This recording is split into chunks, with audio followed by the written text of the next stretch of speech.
bintu kyekikolo ky'ebinyabingi songa tetwajja nabyo ate era nga wano wetubireka era nebyofunye nga bibyongere kusaanidde era opakase nga Mukama bw'awakuwe okwagala ebintu kyekikolo ky'ebinyabingi songa tetwajja nabyo ate era nga wano wetubireka era nebyofunye nga bibyongere kusaanidde era opakase nga Mukama bw'awakuwe.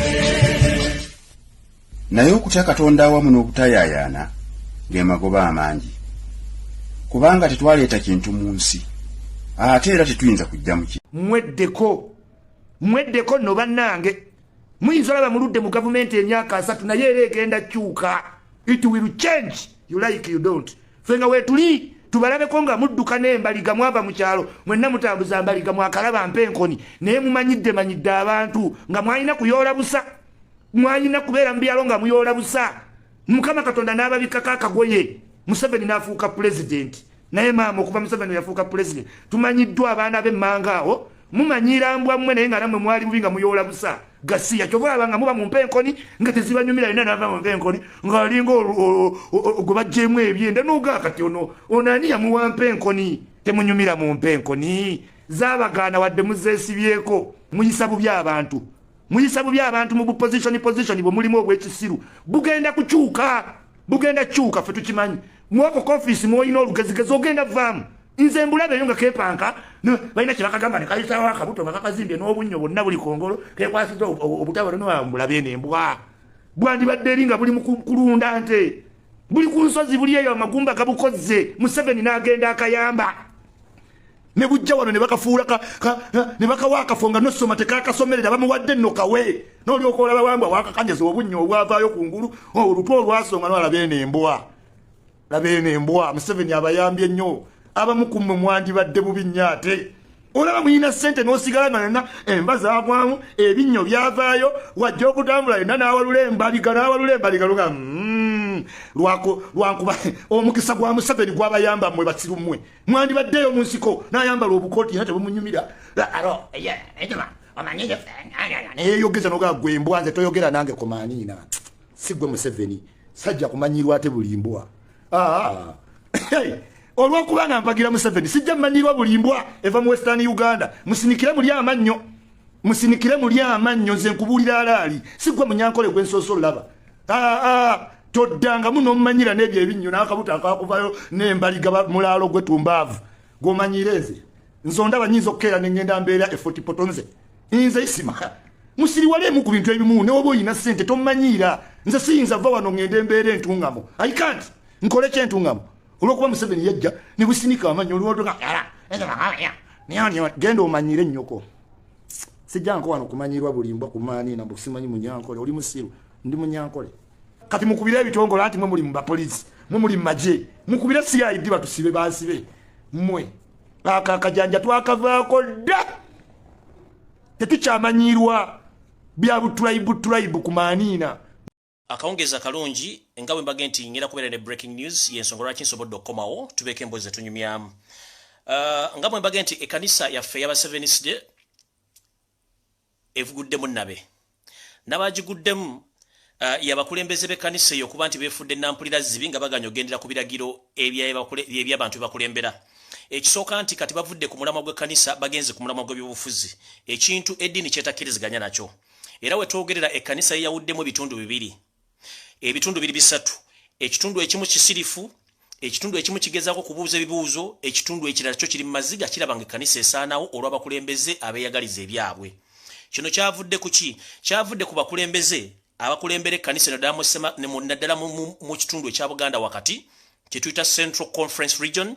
Nti kino ekitundu kyazzemu obuzibu nti abakulembera eddiini eno wakati mu kitundu kino bafuuse ekizibu mu kkanisa eno. Ekisookera ddala beeyagaliza bavudde ku mutendera gy'ekkanisa kw'erina okutambula olw'ensonga nti ekkanisa emitina kw'erina okutambulira gya Katonda n'eddiini kw'erina okukolebwa. Naye bano bo kye bakoze batandise kuyingira mu byabufuzi direct nga bakuba ennyimba eziwaana gavumenti wepo n'okusuutasuuta omukulembeze olw'okuba nti abawadde ebisawo byaki bya nsimbi.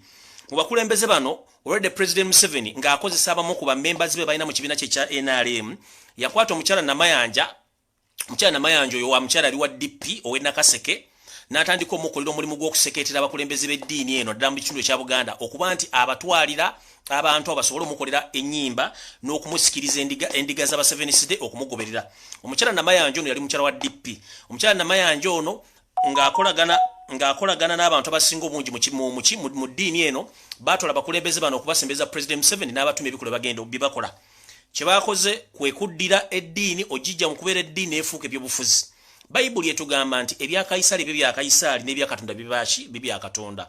Naye ekizibu ekiriwo nti kati bano bavudde ku bya Katonda bazze ku bya Kaisali. Kaisali yani ye President Museveni. President Museveni ekkanisa y'abaseveniside agyonoonye. Kyokka nga tunyumete ekkanisa eno ebadde ya mirembe n'abantu bayo ba mirembe nga tosobola na kumanya bizibu byayo biri mu kisenge nti bayina ebizibu ne kati obuzibu buzze nti kanisa ino okwogera abantu balina okutegeera abakulembeze ababafuga mirimu ki gye bakola. Ekisookera ddala kanisa eno ne mumba mbega okuva ku mukulembeze agikulembera mu kitundu ekyaffe ekya Buganda omusumba wa Pastor Kajoba Samuel omwami ono kati atambulira ku ntole za President Museveni. Wabeera n'omwami bamwita Kato Joshua ono naye atambulira ku ntole za President Museveni. N'wabeera omukadde Mutaka n'wabeera n'omwami gwebayita Amos Kyeswa. Bano no bakulembeze banene mu ddiini naddala mu kitundu ekya Samakate wa Buganda naye bano abasajja bano beefudde ekitagasa eri abagoberezi baabwe. Jjukira nti omuntu yenna bw'abazza okusinza Katonda abeerako omuntu wamukulembeze omutuusa mu ddiini eyo. Naye bano kati bavudde mu ddiini bayingidde byabufuzi. Bwe mubadde mukyajja ku peji embaga mbatereddeyo oluyimba ne mbateredde n'ebifaananyi by'abantu abo n'emirimu gye bakola. Kati njala obbategeeza nti omwami ono Kato Joshua yabadde akomposing enyimba ezisinga obungi ma 7 side ndala mu kitundu ekyaffe ekya Buganda naye y'omu ku ba agent ba Museveni abali mu church eyo abagezaako ku disorganizinga entambula y'emirimu gya Katonda mu church nga beerimbise mu kifaananyi ky'okuba nti bayina bye bagenda okukolera abantu kumbe basindika sigino eri abantu bayingire mu byobufuzi bagezeeko okukola nti bapromotika President Museveni nga bayita mu ddiini y'aba 7 side. Baakubye oluyimba bamaze oddukuba n'abaterako n'obubaka obw'ebigambo naye ng'ebintu bino byonna bikolebwa nga babikola emabega wa kateni ng'aba endiga zonna tezimanyi okutuusa endiga lwezaategedde ekituufu era endiga tegazekyanze kyaki yeyawuddemu ebiwayo ebyo wabindabye bisatu. Mulimu ebikiwayo ekisirise, mulimu ekiwayo ekibuuza, mulimu ekiwayo ekikaayana. Kati ebiwayo byonna kiba kitegeeza nti kyaki eguddemu nnabe. Kino njagala kigende eri abakulembeze bonna ab'eddiini naddala y'aba 7 side mu Uganda. Tusaba mutuuze olukiiko lwambagirawo muyite abantu bano sinakindi mubawe ekibonerezo ekyembagirawo bave mu kyaki balidda nga kyaki emaze otutereera. Otherwise tetujja gatta lubaale tugatte n'emisambwa tugatte n'ebiteega ng'ate ffe tukkiriza mu Katonda nti yakulembera ensi. Ekkanisa eno wakati mu Buganda ekulemberwa Pastor gwebayita Samuel Kajoba ye mukulembeze naye ono kati yafuuse mukozi wa Museveni. Kigambo kyagenda okubuulira endiga okuggyako ebyobufuzi n'abeera ne banne okuli n'abeera ne mwana okuli Kato Joshua mukadde Mutaka ne Amos Kyeswa be bantu bana ba figures zitambulirwako ebyobufuzi kati mu kanisa yamwe y'aba 7 side. Kino nno kikyamu kinyiziza abantu bangi to the extent nti batuuse okwawula mu kanisa. Abantu bali baba complaining ko ninga tebanege bagenda kikolamu. Njagala mbabuulire nti omwami ono Kato Joshua yalema okufuna kwa yanga bwe yali azaagala. Ye n'akozesa amagezi gagaamwe wa Katonda ate okwono n'ekitibwa kya Katonda. N'agenda ng'alonda buli muyimbi gw'amaanyi gwe yasobola okuba nti ayingiza mu bwongo bwe amuteeke bamukuŋŋaanye asooka akolemu kwaya egenda okuyimba oluyimba. Oluyimba lwe bayimba enjala ndo baweeko sampo katono nnyo then mmalenza nnyo amaloboozi ge gennyini nga campaigningira President Museveni direct nga ali against Kyagulanyi Ssentamu. Oluyimba lwe luno musoke mu lwewululeko tugende mu maaso.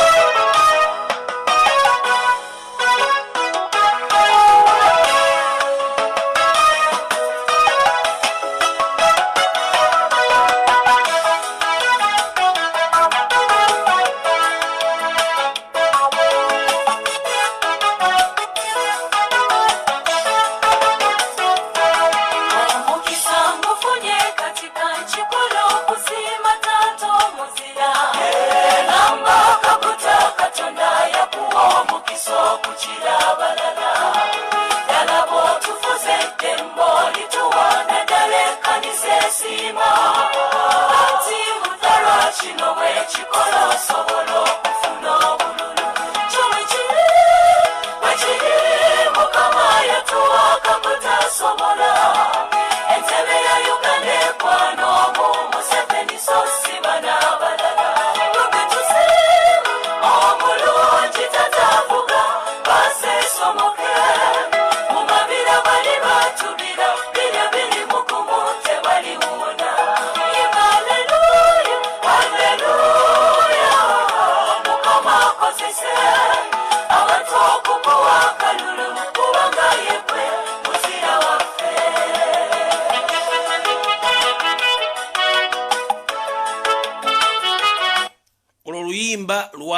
lwateekeddwa ne luwandiikibwa omukulu gwe bayita Kato Joshua wamu n'omwami gwe bayita Mukadde Mataka ne Amos Kyeswa n'omusumba oba gwe twandiyite Pastor Kajoba akulembera ekkanisa eyo masekati ga Buganda.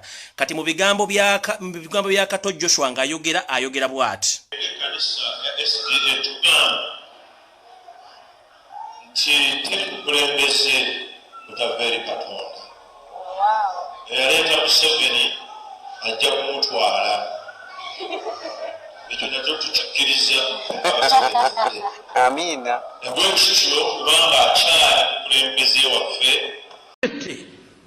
I know, as I said yesterday, that there are already efforts to move Africa in the direction of unity at the economic front, but the suspicions in Africa are too great.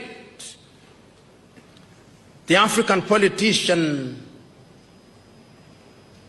is perhaps, with due respect to them, Africa's curse.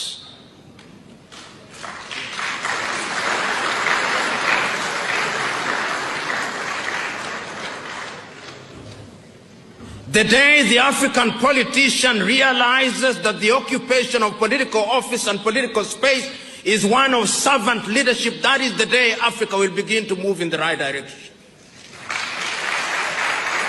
The day the African politician realizes that the occupation of public space and public office is an honor and a privilege, that is the day Africa begins to move in the right direction.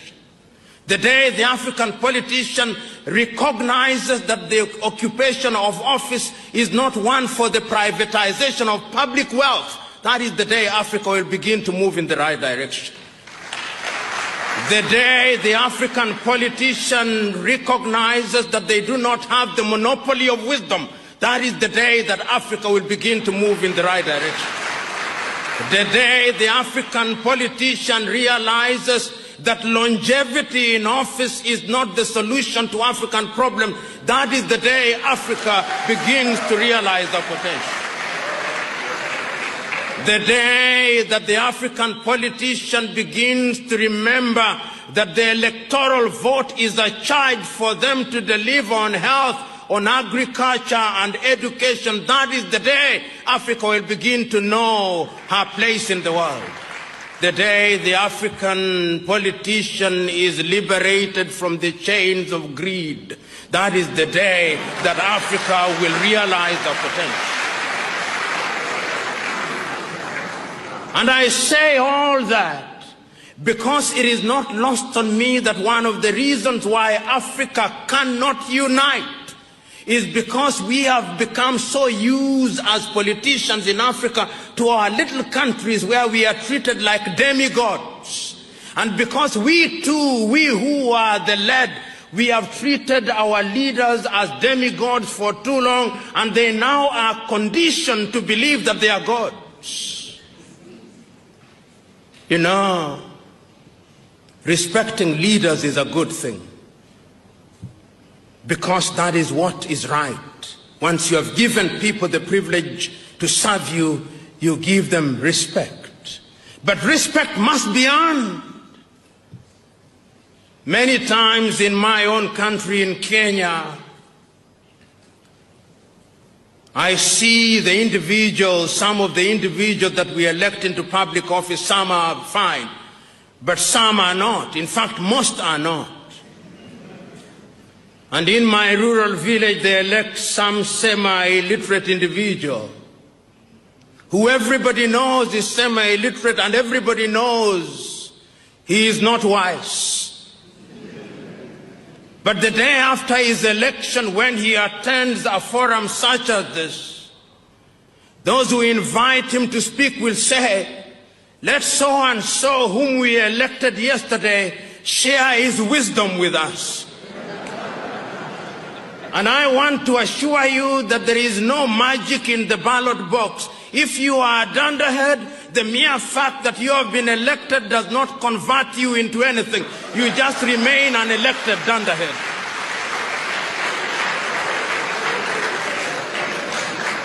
And Africa has no shortage of dunderheads who are leading her in the wrong direction. The direction of disunity.